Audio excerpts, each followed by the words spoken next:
तटवसते वरमन्त्रालयमूर्ते कुरु करुणामयि भीते परिमलततकीर्ते तव पादार्चनशक्ते तव नामामृतमत्ते दिश दिव्यां दृशमूर्ते तव सन्ततभक्ते कृतगीतासु विवृत्ते कविजनसंस्तुतवृत्ते कुरु वसतिं मम चित्ते परिवृतभक्तार्ते योगीन्द्रार्चितपादे योगिजनार्पितमोदे तिम्मण्णान्वयचन्द्रे रमतां मम हृदयौ तप्तसुखाञ्चनसदृशे दण्डकमण्डलहस्ते जपमालावरभूषे रमतां मम हृदयं श्रीरामार्पितचित्ते काषायाम्बरयुक्ते श्रीतुलसीमणिमाले रमतां मम हृदयं मध्वमुनीडिततत्त्वं व्याख्यान्तं परिवारे ईडेहं सततं मे सङ्कटपरिहारं वैणिकवंशोत्तौ संवरविद्वनिमणिमान्यौ वरदाने कल्पतरू वन्दे गुरुराजं सुशमीन्द्रार्यकुमारै विद्येन्द्रैर्गुरुभक्त्या रचिता श्रीगुरुगाथा सज्जनमोदकरी सज्जनमोदकरी जयतुङ्गातटवसते वरमन्त्रालयमूर्ते कुरु करुणामयि भीते परिमलततकीर्ते तव पादार्चनशक्ते तव नामामृतमत्ते दिश दिव्यां दृशमूर्ते तव सन्ततभक्ते कृतगीतासु विवृत्ते कविजनसंस्तुतवृत्ते कुरु वसतिं मम चित्ते परिवृतभक्तार्ते योगीन्द्रार्चितपादे योगिजनार्पितमोदे तिम्मण्णान्वयचन्द्रे रमतां मम हृदयौ तप्तसुखाञ्चनसदृशे दण्डकमण्डलहस्ते जपमालावरभूषे रमतां मम हृदयं श्रीरामार्पितचित्ते काषायाम्बरयुक्ते श्रीतुलसीमणिमाले रमतां मम हृदयं मध्वमुनीडिततत्त्वं व्याख्यान्तं परिवारे ईडेहं सततं मे सङ्कटपरिहारं वैणिकवंशोत्तौ संवरविद्वनिमणिमान्यौ वरदाने कल्पतरू वन्दे गुरुराजं सुशमीन्द्रार्यकुमारै विद्येन्द्रैर्गुरुभक्त्या रचिता श्रीगुरुगाथा सज्जनमोदकरी सज्जनमोदकरी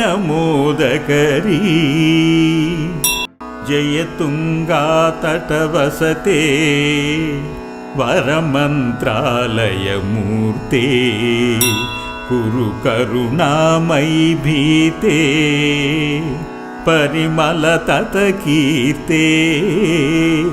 तव पादार्चनशक्ते तव नामामृतमत्ते दिश दिव्यां दृशमूर्ते तव सन्ततभक्ते कृतगीतासु विवृत्ते कविजनसंस्तुतवृत्ते कुरु वसतिं मम चित्ते परिवृतभक्तार्ते योगीन्द्रार्चितपादे योगिजनार्पितमोदे तिम्मण्णान्वयचन्द्रे रमतां मम हृदयं तप्तसुखाञ्चनसदृशे दण्डकमण्डलहस्ते जपमालावरभूषे रमतां मम हृदयं श्रीरामार्पितचित्ते काषायाम्बरयुक्ते श्रीतुलसीमणिमाले रमतां मम हृदयं मध्वमुनीडिततत्त्वं व्याख्यान्तं परिवारे ईडेहं सततं मे सङ्कटपरिहारम् वैणिकवंशोत्तौ संवरविद्वनिमणिमान्यौ वरदाने कल्पतरू वन्दे गुरुराजं सुशमीन्द्रार्यकुमारै विद्येन्द्रैर्गुरुभक्त्या रचिता श्रीगुरुगाथा सज्जनमोदकरी सज्जनमोदकरी जयतुङ्गातटवसते वरमन्त्रालयमूर्ते कुरु करुणामयि भीते परिमलततकीर्ते तव पादार्चनशक्ते तव नामामृतमत्ते दिश दिव्यां दृशमूर्ते तव सन्ततभक्ते कृतगीतासु विवृत्ते कविजनसंस्तुतवृत्ते कुरु वसतिं मम चित्ते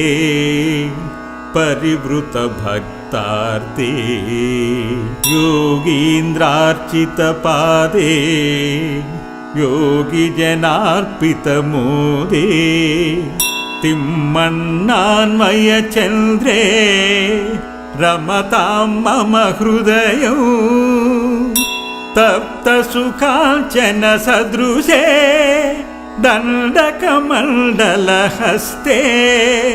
जपमालावरभूषे रमतां मम हृदयं श्रीरामार्पितचित्ते काषायाम्बरयुक्ते श्रीतुलसीमणिमाले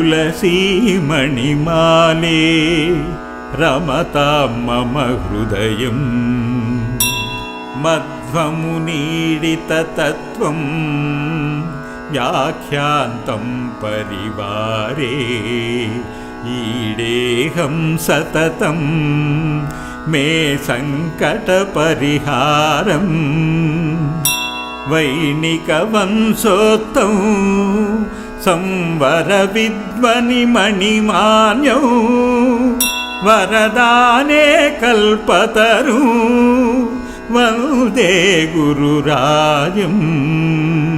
सुशमीन्द्रार्यकुमारै विद्येन्द्रैर्गुरुभक्त्या रचिता श्रीगुरुगाथा सज्जनमोदकरी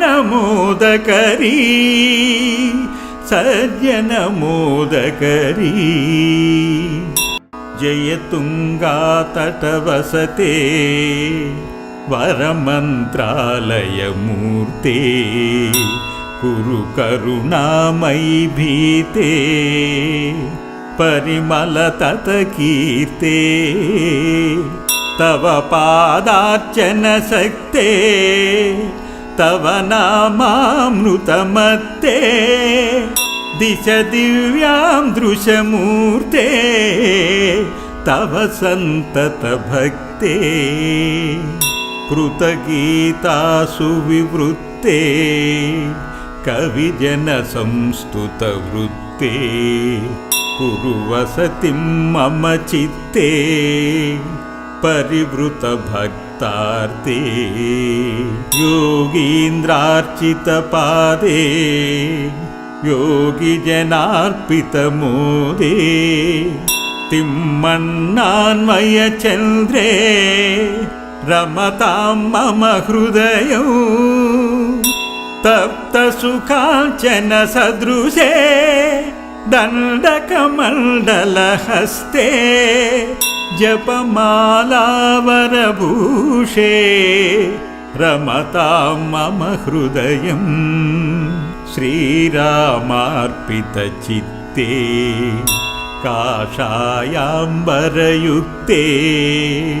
श्रीतुलसीमणिमाले रमतां मम हृदयं मध्वमुनीडिततत्त्वं व्याख्यान्तं परिवारे ईडेहं सततं मे सङ्कटपरिहारं वैणिकवंशोत्तौ संवरविद्वनिमणिमान्यौ वरदाने कल्पतरु वन्दे गुरुराजं सुशमीन्द्रार्यकुमारै विद्येन्द्रैर्गुरुभक्त्या रचिता श्रीगुरुगाथा सज्जनमोदकरी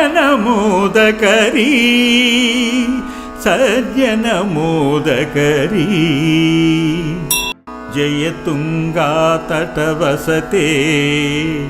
वरमन्त्रालयमूर्ते कुरु करुणामयि भीते परिमलततकीर्ते तव पादार्चनशक्ते तव नामामृतमत्ते दिश दिव्यां दृशमूर्ते तव सन्ततभक्ते कृतगीतासु विवृत्ते कविजनसंस्तुतवृत्ते कुरु वसतिं मम चित्ते परिवृतभक्तार्ते योगीन्द्रार्चितपादे योगिजनार्पितमोदे तिम्मण्णान्वयचन्द्रे रमतां मम हृदयं तप्तसुखाञ्चनसदृशे दण्डकमण्डलहस्ते जपमालावरभूषे रमतां मम हृदयं श्रीरामार्पितचित्ते काषायाम्बरयुक्ते श्रीतुलसीमणिमाले रमतां मम हृदयं मध्वमुनीडिततत्त्वं व्याख्यान्तं परिवारे ईडेहं सततं मे सङ्कटपरिहारं वैणिकवंशोत्तौ संवरविद्वनिमणिमान्यौ वरदाने कल्पतरू वन्दे गुरुराजं सुशमीन्द्रार्यकुमारै विद्येन्द्रैर्गुरुभक्त्या रचिता श्रीगुरुगाथा सज्जनमोदकरी सज्जनमोदकरी जयतुङ्गातटवसते वरमन्त्रालयमूर्ते कुरु करुणामयि भीते परिमलततकीर्ते तव पादार्चनशक्ते तव नामामृतमत्ते दिश दिव्यां दृशमूर्ते तव सन्ततभक्ते कृतगीतासु विवृत्ते कविजनसंस्तुतवृत्ते कुरु वसतिं मम चित्ते परिवृतभक्तार्ते योगीन्द्रार्चितपादे योगिजनार्पितमोदे तिम्मण्णान्वयचन्द्रे रमतां मम हृदयौ तप्तसुखाञ्चनसदृशे दण्डकमण्डलहस्ते जपमालावरभूषे रमतां मम हृदयं श्रीरामार्पितचित्ते काषायाम्बरयुक्ते श्रीतुलसीमणिमाले रमतां मम हृदयं मध्वमुनीडिततत्त्वं व्याख्यान्तं परिवारे ईडेहं सततं मे सङ्कटपरिहारम् वैणिकवंशोत्तौ संवरविद्वनिमणिमान्यौ वरदाने कल्पतरू वन्दे गुरुराजं सुशमीन्द्रार्यकुमारै विद्येन्द्रैर्गुरुभक्त्या रचिता श्रीगुरुगाथा सज्जनमोदकरी सज्जनमोदकरी इति श्री सुविदेन्द्रतीर्थविरचित श्रीराघवेन्द्राष्टकम् सम्पूर्णम्।